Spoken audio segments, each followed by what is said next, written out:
Hello, everybody, and welcome back to the Ketogenic Fasting Project. My name is Tom, and I wanted to take a circle back to the type of videos I started with. I really started making videos about books because I was really hoping to get people to read books about the subject, about keto and fasting and now carnivore.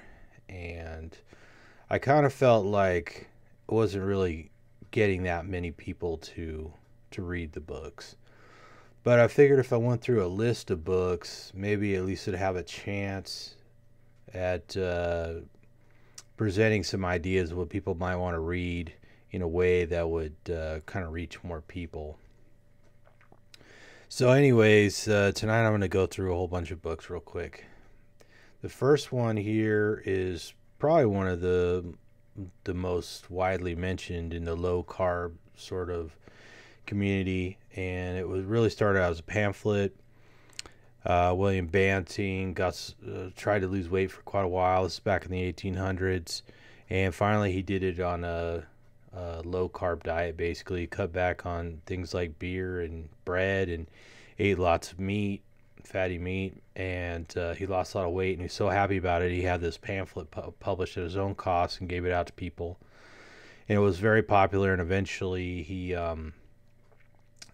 did another printing and he sold copies relatively inexpensively. And from what I've read, when you go to Europe, many countries, instead of using the phrase diet, like they're dieting to lose weight, they say they're banting, sort of named the idea of losing weight through eating differently, became banting rather than diet, like we would say in the United States.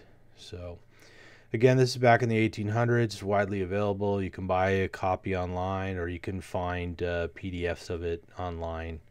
I know, and they circulate in a lot of the Facebook groups. So check the file section if you're in a Facebook group and see if it's listed there. It's another one, Not by Bread Alone. This was the famous Valheimer Stephenson book. Later on, it got a new title, and it came published in various forms. This is basically turn of the century. Through the 1920s is the time it's describing. And of course, Stephenson went and lived with Inuits who basically just ate meat. And people didn't believe him that he was living with them and eating that way for so long. So they locked him in a hospital and tested the idea of just eating meat under observation, and then they followed up by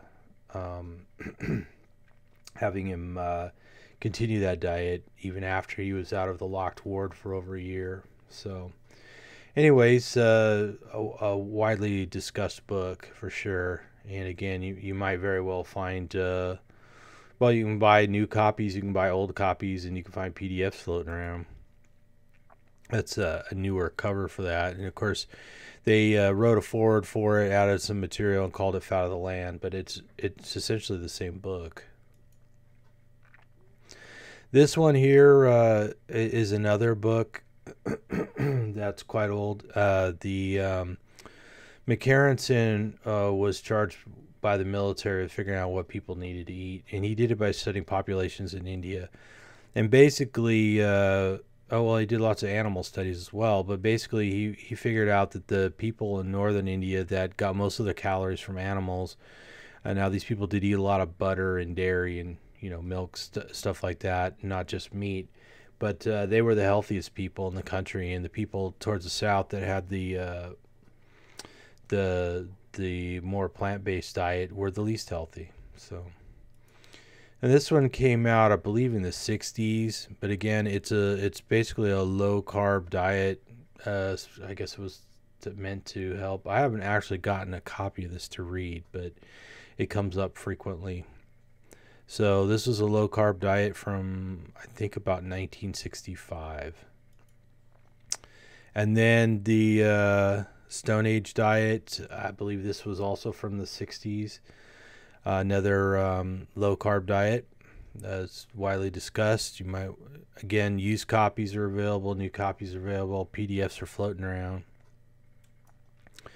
And back when Ansel Keys was planting his flag, there was opposition.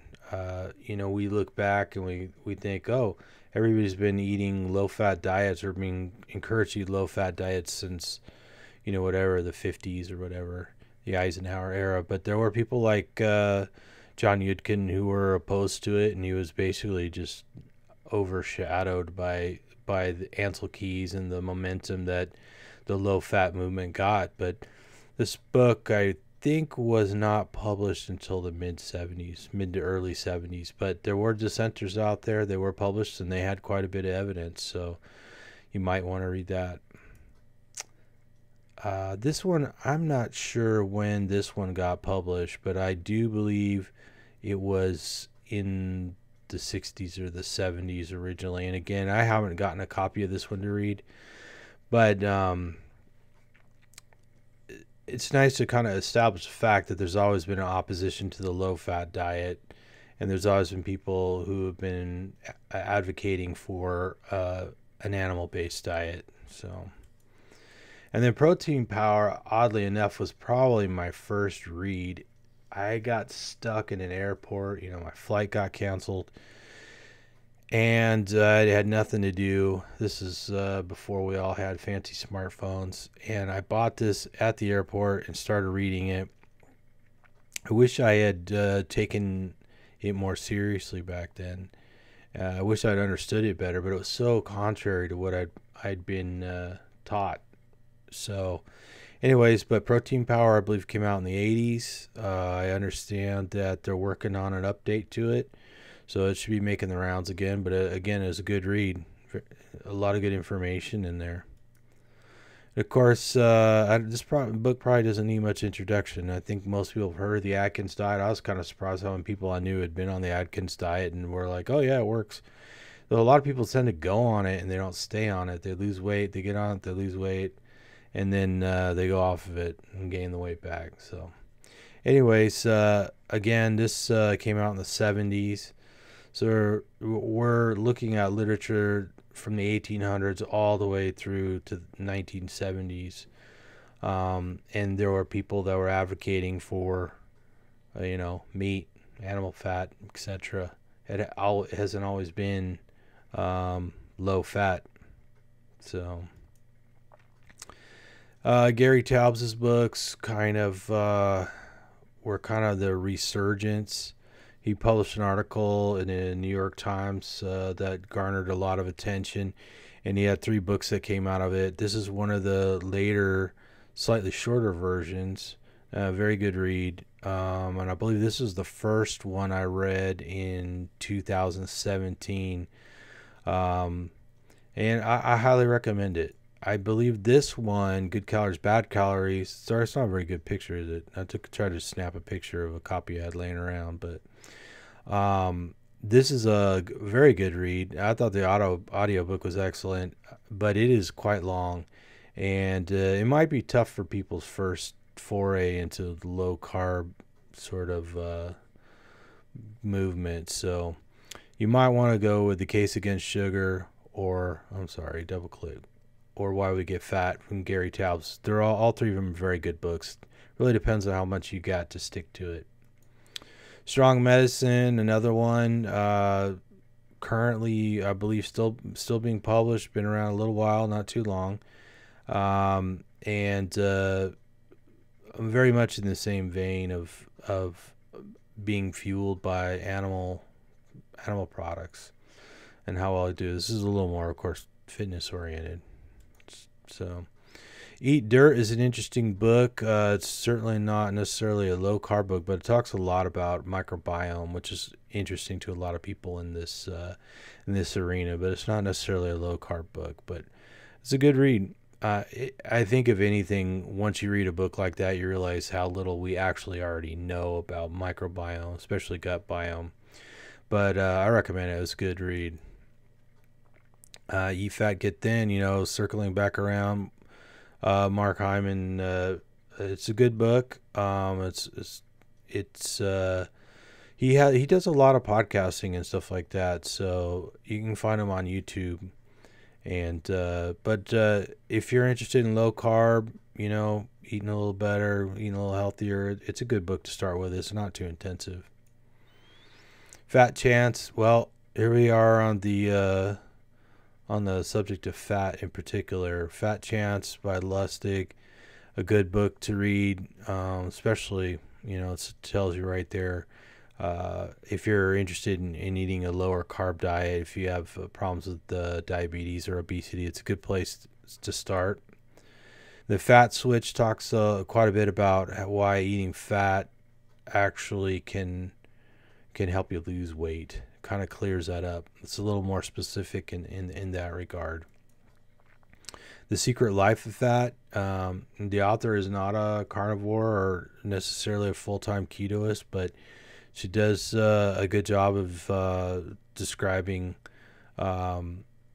the metabolism of fat and the effects of fat in the human body. So another good read.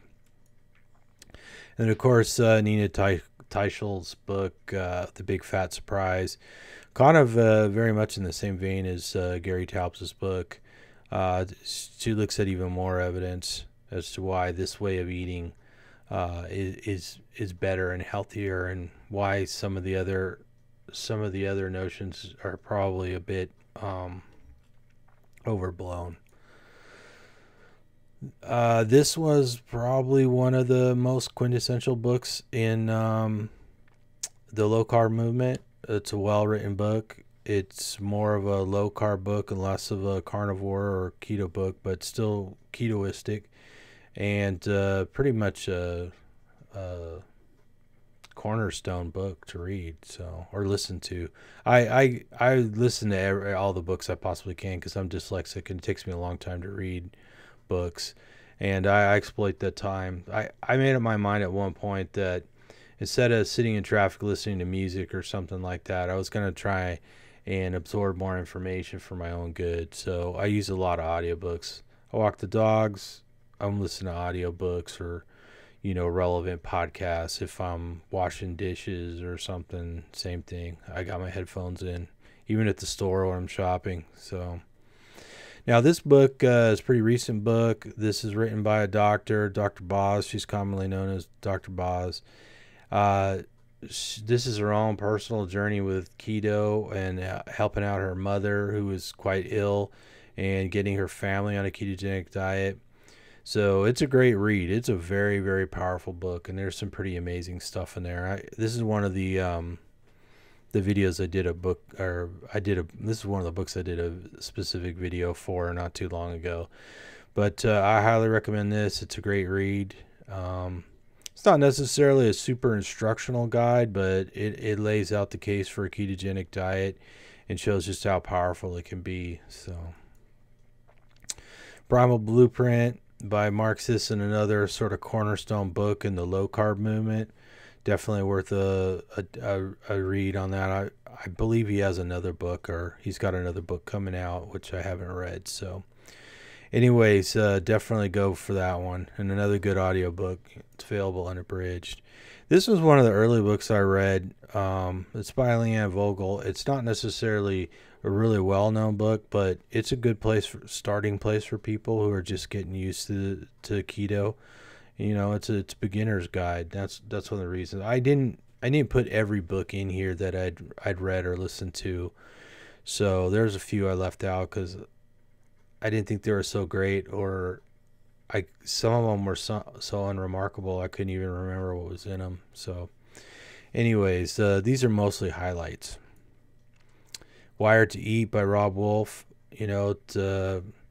Really, Rob Wolf is really well known in the low carb community, fitness community, not necessarily a carnivore or anything like that. But again, another book, a lot of great details in there that kind of helps you understand why we eat what we eat, and how we eat what we eat, and what works out best for us. So.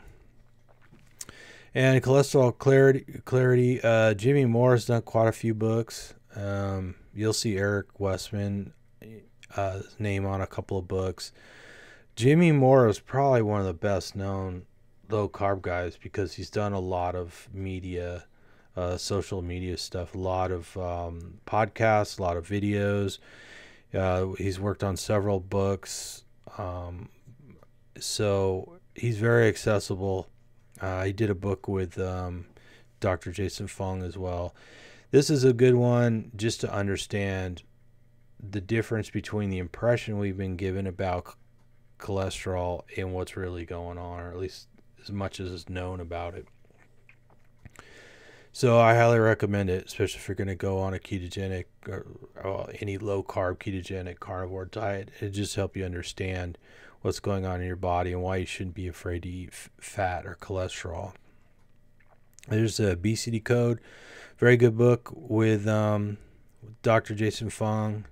Dr. Jason Fung is a kidney specialist in Canada. He's a very successful program up there.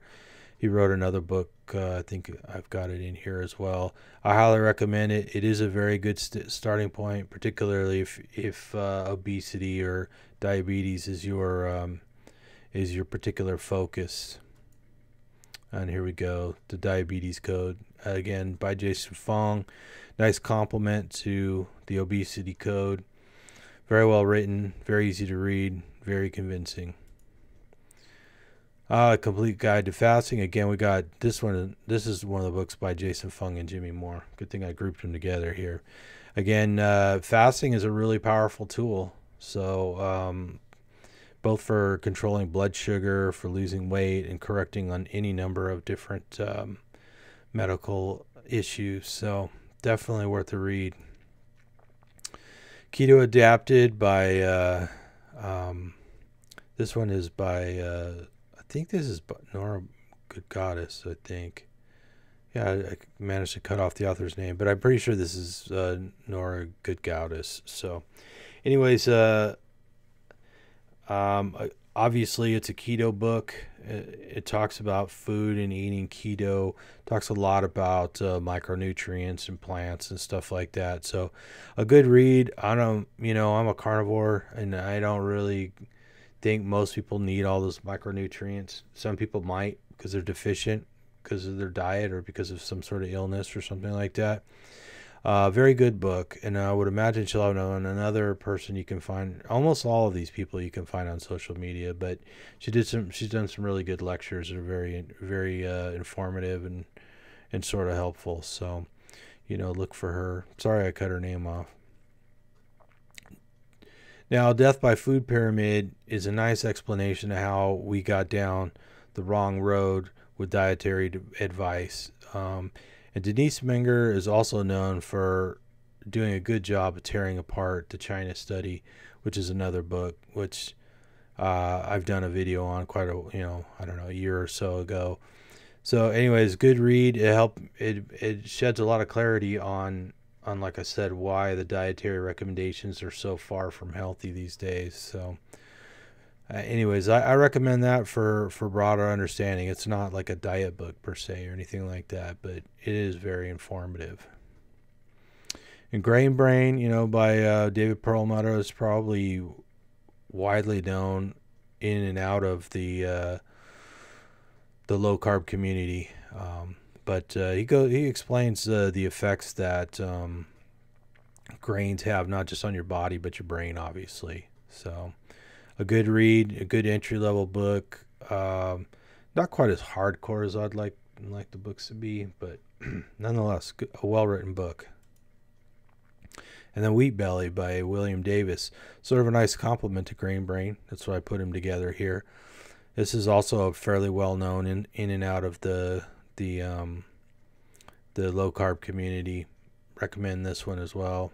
Oh, went too fast. Oh, sorry. Now this book hasn't actually come out yet. I'll throw it in there because I'm looking forward to reading it. This is by Sean Baker. It was supposed to be out earlier this year, but it got delayed. But I think that it got delayed because they're adding more good stuff to it. So should be worth the wait. And a real carnivore book too, which there aren't very many of them yet. Well, went too fast. Wow. Sorry about that. Wow. Still not getting it. Eat Meat, Stop Jogging. It's a pretty good book. I think it's one of the lesser known ones. Definitely worth a read. Kind of highlights the trade-off, and it kind of points out the fact that diet is more powerful than exercise for sure. You cannot out exercise the wrong diet, and exercise is much easier on the right diet. So, and I don't think the right diet is a bunch of smoothies and stuff. Now, Tripping Over the Truth is a nice place to start when you want to start talking about cancer. This book is basically about cancer and cancer treatment. It's not all about diet.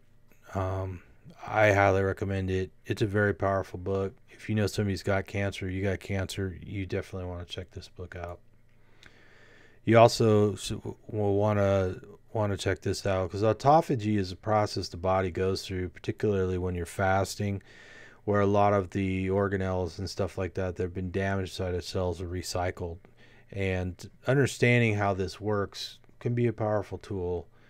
And it also explains part of why these diets work, because a lot of people eat a carnivore diet or a high-fat diet. They eat less often, so they spend more time in a fasted state. And the process is like autophagy, have an opportunity to be more effective. So definitely a good read, especially if you got cancer or something like that. Here's another one. This is a tough book to get. There is no audio version of it, and usually copies of it are over $100. So, but if you got cancer, you probably should read this. Keto for Cancer. I actually have not read this one, but it's partially, the foreword is written by the fellow who wrote the last one. So I believe, did I get that right? Yeah, they're both by Thomas Seyfried. So anyways, this is like a $20 book instead of the $100 book. So I have not read this one yet. So, but I figured I'd throw it in here because I know when people come down with cancer, it's important. And I figured I'd throw this one in here, even though I haven't actually read it myself. I thought it might be useful for people who really need it. And this one as well, I have not read. None of the last three are available in audio format, as far as I know. So I've got a few books still that I'm working on, like the one from Weston Price. So I haven't gotten to these yet, but I thought obviously they had some value. Wow. Carnivore's Manifesto. Carnivore's Manifesto is really about food quality. It's not an actual carnivore diet book or anything like that. So, but I thought it was very interesting because I learned a lot about meat and the food industry and stuff like that. So I highly recommend it. It's a fun book, and the audio book is really well read. So it's very entertaining. The Salt Fix is it's not really a keto book or a carnivore book or a low carb book per se, but it explains salt and the role of salt in our diet, and I found this very useful, so I highly recommend it. I found the Sleep Solution also very, very helpful. It's really about how to get better quality sleep, how to fall asleep faster and stuff like that. So I definitely recommend this one because this is going to have a major impact on your health. Wahls Protocol. Basically, Terry Wahls describes different levels of dieting, particularly to help people with multiple sclerosis. And her final step is very much a ketogenic diet. So anyways, if you got MS or a similar disease, you might want to check this book out. I thought it'd be really helpful to people. It is similar in a lot of ways to some of the other keto books as far as, describing nutrition and studies and stuff like that. So there's quite a bit of overlap. Now, the China study is actually one of those books that is supposed to nudge you towards a vegetarian diet. I put it in here because I try and read books that are opposing the what I believe is to be the better diet. Um, Everybody told me to read this book every time I brought up, keto or carnivore or something like that. So I went through this book and I did a video on this. And as I mentioned earlier, Denise Menger tore it apart pretty good. But I think most people these days would read this book and realize that it's, the conclusions the author made about the China study really don't hold that much water. It's pretty iffy. And so, anyways, I thought I put it in here because will tell you to read this book, and you can get an audio version and go through it, and I would, just because it should be part of the conversation, and maybe you'll agree with it. I didn't. So, How Not to Die is another vegetarian book. Again, I read this for contrasting material, really. So I encourage other people to read it as well. So of course, I think the author comes to the wrong conclusion, but anyways, give it a dive, see what happens. Man. Now the plant paradox. Oh, it's a little cut off. Sorry about that. Plant paradox. It's interesting, and I know I've made this comment before, and I've heard other people make this comment, but the author almost does seem a little schizophrenic here. He talks about how many plants really are not healthy for us or can create health problems. He talks about lectins and oxalates and phytates and stuff like that.